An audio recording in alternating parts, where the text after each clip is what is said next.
It's funny that for a long time I kind of felt like there was almost a friction or a debate or opposition between science and faith. But the closer I get to God, the more science validates my faith. That's right. You know what I mean? Proven. And I don't right. I don't have to have it, That's right. but yeah. it sure does because back it's- it up and make it nice. Yeah, Because the stars of the heavens, your point, at the time that he wrote that, Yeah.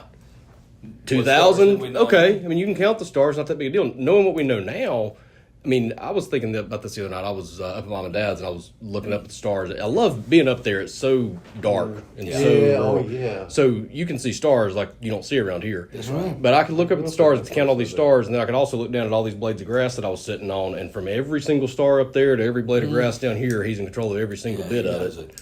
And And every hair on my head and every so in that moment, you can kind of sit there and think, whoever did all this, do you think he can handle my life and my mess? Yeah, I think he's got it. And anybody else's too. And what I can't comprehend, because I used to think of heaven, this square thing coming down on earth, New city, New city, Jerusalem. and if earth and the universe, and this is also in Psalms, is God's footstool, how big is the throne room?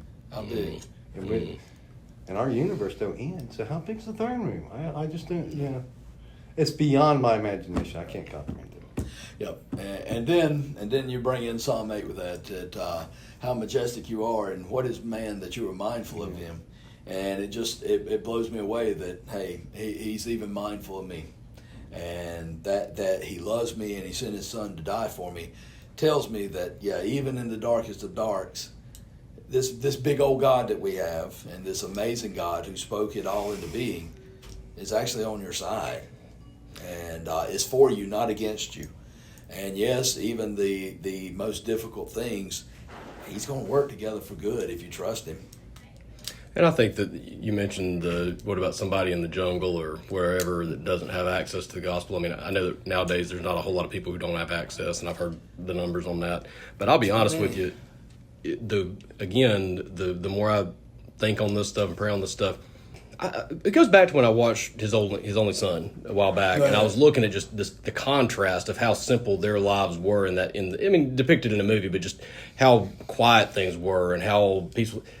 A lot of the stuff we put here gets in the way of us seeing God. I really do believe that. And the information you see on the internet and all the stuff you hear from people. I think if you're on an island somewhere and you've never talked to another human being, you might have a head start on finding God than being born in New York City with all this information. No, you stop and think about it. We're so inundated with information and technology that oftentimes we miss the most powerful, one of the most powerful witnessing tools God has is nature.